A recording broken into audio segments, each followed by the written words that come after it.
Hello welcome to Lincy's link. എല്ലാ കൂട്ടുകാർക്കും ലിൻസീസ് ലിങ്കിലേക്ക് സ്വാഗതം. ഇന്ന് ഞാൻ നിങ്ങൾക്ക് കുറച്ച് നമ്മുടെ ബൊഗെയിൻവില്ല ചെടി എങ്ങനെയാണ് കെയർ ചെയ്യേണ്ടത്, അതുപോലെ അത് എങ്ങനെയാണ് വളർത്തിയെടുക്കേണ്ടതെന്നൊക്കെ കുറേ ടിപ്സ് ഞാൻ നിങ്ങൾക്ക് പറഞ്ഞുതരാം. അപ്പോൾ വീഡിയോ അവസാനം വരെ കാണാൻ ശ്രമിക്കുക. പിന്നെ ലിൻസീസ് ലിങ്കിൽ ആദ്യമായിട്ട് വരുന്ന കൂട്ടുകാർ ആരെങ്കിലും ഉണ്ടെങ്കിൽ സബ്സ്ക്രൈബ് ചെയ്യാൻ മറക്കരുത്. നമ്മളെല്ലാം വിചാരിക്കും ബൊഗെയിൻവില്ല എന്താ പൂക്കാത്തതെന്ന്. ബൊഗെയിൻവില്ല പൂക്കാത്തതിന് മെയിൻ കാരണമെന്ന് പറഞ്ഞാൽ നല്ല സൂര്യപ്രകാശം വേണം. അതായത് ഒരു 6 മണിക്കൂർ സൂര്യപ്രകാശം കിട്ടുന്ന സ്ഥലത്ത് വേണം നമ്മൾ ബൊഗെയിൻവില്ല വെക്കാൻ വേണ്ടിയിട്ട്. പിന്നെ ചിലർ പറയാറുണ്ട് ബൊഗെയിൻവില്ലയുടെ പൂവിനൊരു കളറില്ല, ഡള്ളായിട്ട് തോന്നുന്നു. അതിനും കാരണം സൂര്യപ്രകാശം തന്നെയാണ്. സൂര്യപ്രകാശം നല്ലപോലെ കിട്ടുന്ന ചെടിയാണെങ്കിൽ നല്ല ബ്രൈറ്റ് കളർ പൂവുണ്ടാകും. അതാണ് അതിൻ്റെ ഒരു പ്രത്യേകത. അതുപോലെ തന്നെ നമ്മൾ എന്നും കൊണ്ട് ബൊഗെയിൻവില്ലയ്ക്ക് വെള്ളം ഒഴിക്കരുത്.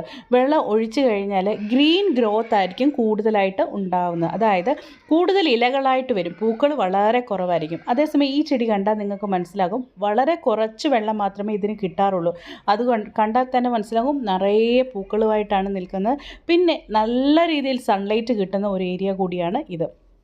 അതുകൊണ്ടാണ് ഇത് നല്ല രീതിയിൽ പൂത്ത് നിൽക്കുന്നത്. അതുകൊണ്ട് നിങ്ങൾ ഈ ബൊഗെയിൻവില്ല നമ്മൾ പറഞ്ഞ ഡ്രൗട്ട് ടോളറൻസ് നല്ല പോലെ ഉണ്ട്. നല്ല വരൾച്ചയെ അതിന് പ്രതിരോധിക്കാനുള്ളൊരു കഴിവ് ഈ ബൊഗെയിൻവില്ലയ്ക്ക് നല്ല രീതിയിലുണ്ട്. അതുകൊണ്ട് തന്നെ 2-3 ദിവസം കൂട്ടിയിരിക്കുമ്പോൾ കുറച്ച് വെള്ളം ഒന്ന് തളിച്ച് കൊടുത്താൽ മതി. എന്നാൽ അത് കരിഞ്ഞു പോവുകയും ചെയ്യരുത്. അതനുസരിച്ച് വേണം നമ്മൾ ചെടിയെ പരിപാലിക്കാൻ വേണ്ടിയിട്ട്. അതിൻ്റെ ഇലകളും മണ്ണും ഒക്കെ നമ്മൾ ശ്രദ്ധിക്കണം. അതായത് ഒട്ടും ചെടി കരിഞ്ഞു പോകരുത് എന്ന് പറഞ്ഞ് കരിഞ്ഞു പോകാൻ വേണ്ടി നമ്മൾ വെയിറ്റ് ചെയ്യരുത്. അതിനനുസരിച്ച് വേണം വെള്ളം. ഒരുപാട് വെള്ളം ഒഴിക്കേണ്ട ആവശ്യവുമില്ല. പിന്നെ വേറെ പ്രത്യേകം ശ്രദ്ധിക്കേണ്ടത്, നമ്മൾ ബൊഗെയിൻവില്ല വാങ്ങുമ്പോൾ തന്നെ ഇത് നിങ്ങൾ കണ്ടാൽ മനസ്സിലാകും ഡബിൾ വെറൈറ്റി കളറിന് 2 കളറിലുള്ള പൂക്കൾ ഉണ്ടാകുന്ന ബൊഗെയിൻവില്ലാസ് ആണ്. അപ്പോൾ നമ്മൾ വാങ്ങുമ്പോൾ തന്നെ അങ്ങനെ വെറൈറ്റീസ് നോക്കി വാങ്ങുകയാണെങ്കിൽ നമുക്ക് 2-3 കൂടുതൽ കളേഴ്സിൽ പൂവ് ഉണ്ടാകുന്ന ബൊഗെയിൻവില്ലാസ് ഇപ്പം നമുക്ക് വാങ്ങാൻ വേണ്ടി കിട്ടും. അപ്പോൾ ഇങ്ങനെയൊക്കെയുള്ള കുറച്ച് കാര്യങ്ങൾ നമ്മൾ ശ്രദ്ധിച്ചു കഴിഞ്ഞാൽ ബൊഗെയിൻവില്ല നല്ല രീതിയിൽ വളർത്തിയെടുത്ത് നമുക്ക് പൂക്കൾ ഇതുപോലെ വരുന്നതായിരിക്കും. പിന്നെ താഴെ കമൻറ്റ് ചെയ്യുക നിങ്ങളുടെ കയ്യിൽ ഏതൊക്കെ കളേഴ്സാണുള്ളത്, പിന്നെ നിങ്ങൾ എന്ത് കെയറാണ് ബൊഗെയിൻവില്ലയ്ക്ക് കൊടുക്കാറുള്ളതെന്ന് കമൻറ്റ് ചെയ്യാം.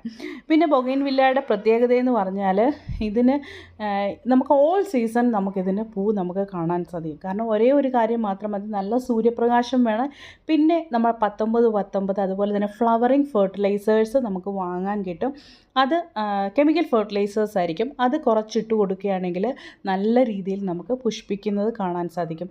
നിങ്ങൾക്ക് ആർട്ടിഫിഷ്യലായിട്ട് ചിലരൊക്കെ ഉണ്ട്, അവർ കമ്പൽസറി ആയിട്ട് പറയാറുണ്ട് നമുക്ക് കെമിക്കൽ ഫെർട്ടിലൈസേഴ്സ് വേണ്ട എന്ന് പറയുന്നവരുണ്ട്. അങ്ങനെയുള്ളവർക്ക് വേണ്ടിയിട്ട് ഉപയോഗിക്കാൻ നമ്മുടെ അടുക്കളയിൽ തന്നെയുള്ള നാച്ചുറലായിട്ടുള്ള, അതായത് ഓർഗാനിക് ഫെർട്ടിലൈസേഴ്സ് നമ്മുടെ അടുക്കളയിൽ തന്നെയുണ്ട്. അതായത് തേയിലച്ചെണ്ടിയ, അതുപോലെ തന്നെ പഴത്തിൻ്റെ തൊലിയ, ഇതൊക്കെ മാത്രം മതി നമുക്ക് ചെടി നല്ല രീതിയിൽ നമുക്ക് പുഷ്പിച്ചെടുക്കാൻ പറ്റും.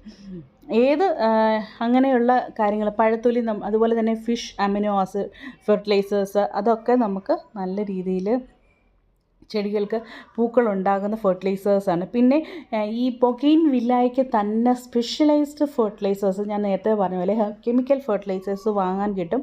അതായത് ഫ്ലവറിങ് ബൂസ്റ്റർ എന്നൊക്കെ പറഞ്ഞുകൊണ്ട് കിട്ടും. അത് കൊടുക്കുകയാണെങ്കിൽ നമ്മുടെ ചെടി നല്ല രീതിയിൽ പൂക്കുന്നതായിട്ട് കാണാൻ സാധിക്കും. പിന്നെ ചിലർ പറയാറുണ്ട് ഈ ബൊഗെയിൻവില്ലയ്ക്ക് തന്നെ കാറ്റർപില്ലർ, അതുപോലെ തന്നെ അഫിഡ്സ്, ഇങ്ങനെ ബീസ്, അങ്ങനെ കുറേ ജീവികൾ വന്ന് ആക്രമിച്ച് ചെടി നശിപ്പിച്ച് കളയാറുണ്ടെന്ന്.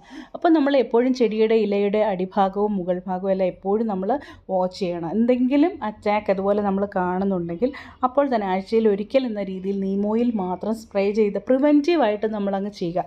അങ്ങനെ ചെയ്തു കഴിഞ്ഞാൽ ഇങ്ങനെയുള്ള പ്രശ്നങ്ങളിൽ നിന്നൊക്കെ നമ്മുടെ ചെടിയെ നമുക്ക് സംരക്ഷിക്കാൻ പറ്റുമെന്ന് മാത്രമല്ല നല്ല ഹെൽത്തി ഗ്രോത്തും നല്ലപോലെ പൂക്കളുണ്ടാകുന്നത് നമുക്ക് കാണാൻ സാധിക്കും.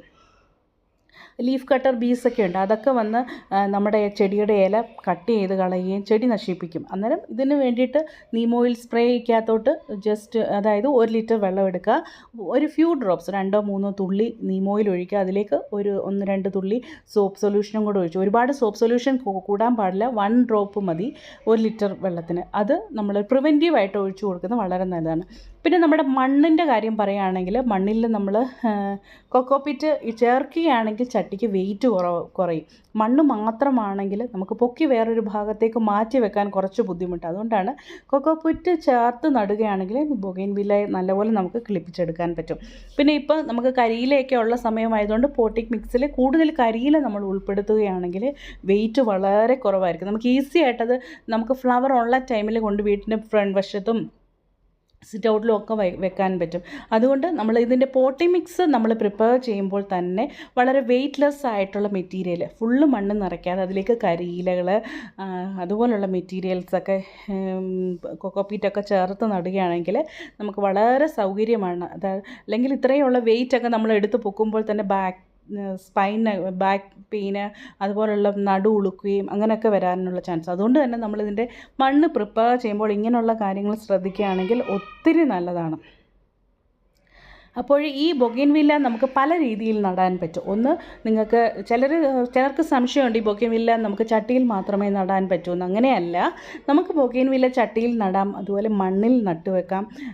പിന്നെ നമുക്ക് മണ്ണിൽ നട്ടതിന് ശേഷം ഇങ്ങനെ വലിയ ഈ ആർച്ച് പോലെ ട്രെല്ലിസൊക്കെ ഉണ്ടല്ലോ, കമ്പിക്കകത്ത് ഇങ്ങനെ കയറ്റി വിടാൻ പറ്റും, ആർച്ച് പോലെയൊക്കെ. അതൊക്കെ പൂത്ത് കിടക്കുന്നത് കാണാൻ ഒത്തിരി ഭംഗിയാണ്. പൂക്കുന്ന ടൈം ആകുമ്പോഴത്തേക്ക്, അതായത് ഈ സമയം തന്നെ ഫെബ്രുവരി, മാർച്ച്, ഏപ്രിൽ മാസങ്ങളിൽ ബൊഗൈൻവില്ല നിറയെ പൂക്കുന്ന ഒരു ടൈമാണ്. അന്നേരം ഈ ഒരു ആർച്ചിലൊക്കെ ഇങ്ങനെ ഫുൾ പൂത്ത് കിടക്കുന്നത് കാണാൻ ഒത്തിരി നല്ലതാണ്. അതുപോലെ തന്നെ നമുക്ക് വീടിൻ്റെ മുകളിലേക്ക് പടർത്തി കയറ്റാനും ഒക്കെ നല്ലതാണ് ഈ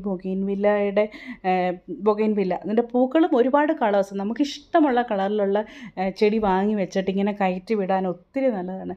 ഇങ്ങനെ ചെയ്തിട്ടുള്ളവർ താഴെ കമൻറ്റ് ചെയ്യുക, എങ്ങനെയാണ് നിങ്ങൾ ബൊഗൈൻവില്ല വെക്കുന്നത് എന്നൊക്കെ കമൻറ്റ് ചെയ്യുക. പിന്നെ വേറെ ഒരു കാര്യം, നമ്മുടെ ബൊഗൈൻവില്ല ചെടികൾ ആദ്യം ഞാൻ പറഞ്ഞതുപോലെ തന്നെ നല്ല സൂര്യപ്രകാശം കിട്ടുന്ന സ്ഥലത്ത് വെക്കുക.